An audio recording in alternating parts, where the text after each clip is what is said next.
क्या आप जानते हैं 14 वर्षों के वनवास का राज क्या है? क्यों रामायण और महाभारत में 14 वर्षों का ही वनवास दिया गया? क्या है नंबर 14 का राज, जानेंगे आज की वीडियो में। साथ ही जानेंगे कि क्या समानता है रामायण और महाभारत में। रामायण में क्यों कैकेयी ने राजा दशरथ से श्री राम के लिए 14 वर्षों का ही वनवास मांगा, और महाभारत में क्यों कौरवों ने पांडवों के लिए 13 साल का वनवास और 1 साल का अज्ञातवास 14 साल का वनवास मांगा। क्या है कारण, क्या है समानता, क्या है गहरा राज, सब जानेंगे आज की वीडियो में। तो वीडियो में कंटिन्यू जरूर बने रहे, अंत तक वीडियो को जरूर देखिएगा। वीडियो काफ़ी इंटरेस्टिंग होने वाली है। लेकिन वीडियो में आगे बढ़ने से पहले अगर आप नए हैं मेरे चैनल पर तो मेरे चैनल को सब्सक्राइब जरूर कर लीजिएगा, क्योंकि मेरे चैनल पर आपको ढेर सारे इन्फॉर्मेटिव नॉलेजेबल वीडियो मिलते रहेंगे। तो चलिए देर ना करते वीडियो को स्टार्ट करते हैं। So hey everyone, welcome back to my YouTube channel. आप देखना शुरू कर चुके हैं मुझे, यानी कि मैं हूँ मोनिका।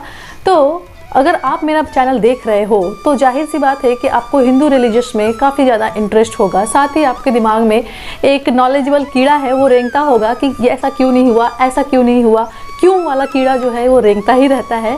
तो सबसे पहले मेरा सवाल है आप सभी से कि क्या आपके दिमाग में कभी ये सवाल आया कि क्यों रामायण में श्री राम को 12 वर्ष, 13 वर्ष या 15 वर्ष का वनवास क्यों नहीं हुआ?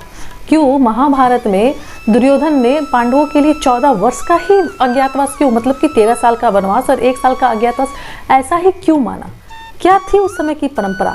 क्यों 14 वर्ष के वनवास को लोग इतना वैल्यू देते थे? तो मैं बताती हूँ आपको कि क्या था। तो सबसे पहले आते हैं हम रामायण में। तो अकॉर्डिंग टू वाल्मीकि रामायण, कैकेयी को मंथरा ने, जिसने, मंथरा वही लेडीज़ है जिसने कैकेयी के मन में श्री राम के प्रति ये भ्रम भरा था कि अगर श्री राम राजा बन जाएंगे तो भरत को राजा बनने का चांस कभी नहीं मिलेगा। माता कौशल्या जो है वो राजमाता बनकर इतराएगी और कैकेयी का स्थान राजभवन में कुछ नहीं रह जाएगा। ये मन में गलत विचार मन में डालने वाली कैकेयी के मन में कोई और नहीं, वो मंथरा ही थी।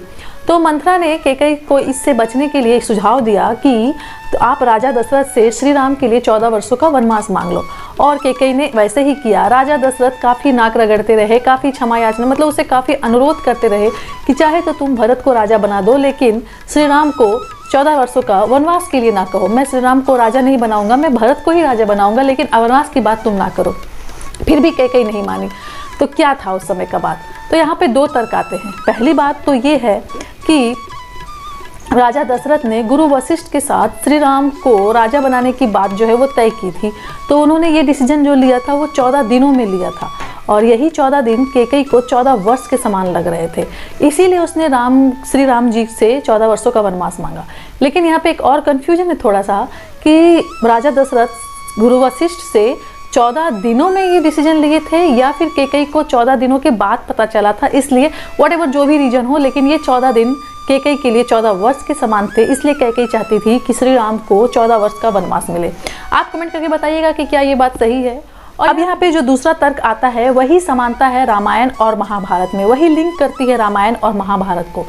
उस समय के अनुसार ये होता था कि अगर भी कोई भी राजा 14 वर्षों तक अपने राजपाट से दूर रहे तो वो अपने राजपाट पे जो है अधिकार हमेशा के लिए खो देता है, और उसकी जगह पे अगर कोई दूसरा इंसान उस 14 वर्षों तक उस राजपाट में अगर अपना अधिकार, मतलब कि उस राजपाट में अगर वो शासन कर ले तो वो उस पर उसका अधिकार हो जाता है। इन शॉर्ट हम कह सकते हैं कि अगर आपकी कोई संपत्ति है, आप उस संपत्ति को छोड़कर 14 वर्षों तक कहीं चले जाते हो और उसकी जगह पे कोई दूसरा आपकी संपत्ति आपका राजपाट रहे 14 वर्षों तक, तो वो उसका मालिक हो जाता है, उस पर उसका अधिकार हो जाता है। उस समय का ये नियम था, और अभी भी आप कहीं जगह पे देखते होंगे कि अभी भी ये नियम जो है वो चल रहे हैं। तो यही रीजन था और यही समानता मुझे नज़र आती है कि वाल्मीकि रामायण में भी कैकेयी ने श्री राम के लिए 14 वर्षों का वनवास मांगा था कि राम अगर 14 वर्षों के लिए वनवास चले जाएंगे तो जाहिर सी बात है कि ये सारी संपत्ति जो है वो भरत के देख रेख में आ जाएगी, और 14 वर्षों के बाद श्री राम आके भी क्या करेंगे, वो संपत्ति उनकी रहेगी ही नहीं। लेकिन यहाँ पे भाई का प्रेम देखिए, भरत श्री राम के वनवास जाने के बाद भी जो भरत है वो राजा नहीं बने, उन्होंने श्री राम का सेवक बन के उनका राजपाट संभाला, और 14 वर्षों के बाद वहाँ श्री राम के वनवास से आने के बाद भरत ने उन्हें उनका राजपाट वापस सौंप दिया। तो यहाँ तो हमें रामायण में हमें यहाँ पे भाइयों का प्रेम दिख रहा है, लेकिन इसके अपोजिट महाभारत में भाई ने ही, यहाँ पे भाइयों ने ही, रामायण में माता ने अपने बेटे को राजपाट दिलाने के लिए षड्यंत्र किया था, लेकिन महाभारत में कुछ अलग ही दृश्य देखने को मिलता है। तो बाकी समानताएं तो नहीं है। माता केकई दिल की तो बहुत अच्छी थी, लेकिन उनका पुत्र प्रेम था जिन्होंने उनसे ये साजिश करवाई। लेकिन जिसके किस्मत में जो होता है उसे वही मिलता है। बाकी रामायण की कहानी तो आप लोगों को पता है। ठीक इसके अपोजिट महाभारत में भाइयों ने अपने भाई ने ही भाई के खिलाफ साजिश की थी। वो भी, उन लोगों ने भी यही सोच के 14 वर्षों का वनवास पांडवों के लिए मांगा था। खैर वहाँ पे तो और रीजन आता है कि 1 साल का अज्ञातवास भी मांगा गया था, कि उनका दुर्योधन का सोच था कि अगर अज्ञातवास में पांडव दिख गए तो फिर से 14 वर्ष का वनवास होगा।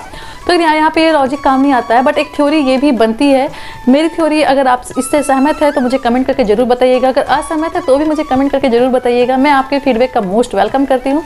तो यही तक था फ्रेंड्स आज का मेरा वीडियो। होप आप लोगों को अच्छा लगा होगा। अच्छा लगा है तो please do like and subscribe my YouTube channel. ऐसे ही नॉलेजेबल वीडियो देखने के लिए मेरे चैनल पर बने रहिएगा। अगर अभी तक आपने मेरे चैनल को सब्सक्राइब नहीं किया तो मेरे चैनल को सब्सक्राइब कर लीजिएगा। मिलते हैं कल फिर एक नए वीडियो में, तब तक मुझे दीजिए इजाज़त। Bye bye, take care.